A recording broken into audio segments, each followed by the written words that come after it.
Now that Dawson has booked all of their purchases, material usage, labor costs, etc., using the standard costing system, they have a ton of variance accounts on their books, which they use to make that standard cost income statement.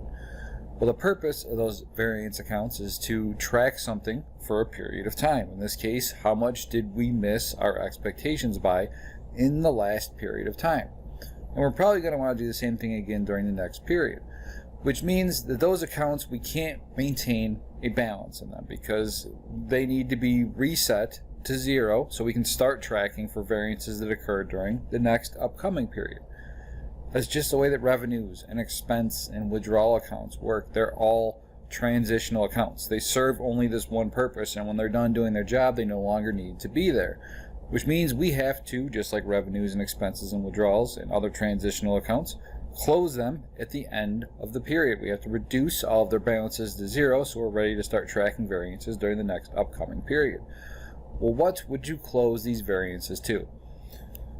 We've already seen different methodologies for fixing the under and over allocation of overhead. There's different methodologies that you can do for fixing your variances as well. For this particular class, I think the easiest way to do it is just to have you to write off everything to COG. So we're going to close all of our variances to our cost of goods sold.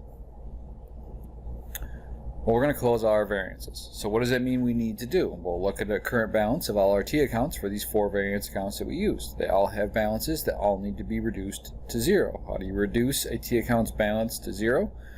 You put an entry for the same exact amount as the balance on the opposite side of the T. So if direct materials price variance has a debit balance of 1,240, if we credit it for 1,240, it reduces its balance to zero. If direct materials efficiency variance has a credit balance of 2,200, how do we reduce it to zero? We debit it for that same amount. And now we got 2,200 on each side, so its balance is zero. And by the same process, we're going to credit direct labor price variance for 184, reducing its balance to zero. And we are going to debit direct labor efficiency variance for 1,890 to reduce its balance to zero. And we have those debits and credits that we just put into our T's. Well, we can't just throw them into T's because we know, like all events and transactions that happen to a company, they have to end up in the journal at some point. So that's $2,200 debit to direct materials efficiency ends up in the T, or ends up in our journal entry.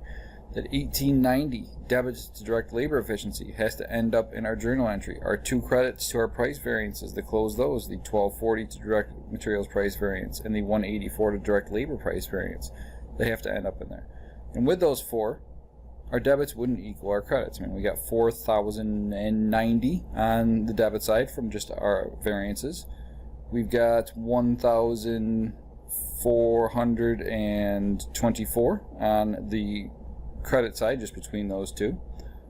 We got to have our debits equal our credits, which means we're going to need a credit for 2,666. Well, we're going to close all these to COG, so that credit to COG that we're putting, to make our debits equal our credits should be to cost of goods sold. Well, that number has a rationale. What we're doing here is we're reducing our cost of goods sold by 2,666. We've been putting costs through inventory using standard costs, what they should have been. And this entry right here is essentially closing our variances and reducing cost of goods sold from what it should have been according to our standards to what it actually was. Well, if we back up and I reverse up all my animations here real fast, we can go back to our standard cost income statement. And our standard cost income statement started with our cost of goods sold at what it should have been, but what amount did we need to adjust it by? Our total variances? 2,666, and we reduced it exactly the amount that we just credited cost of goods sold for in our closing entry to close all our variance accounts.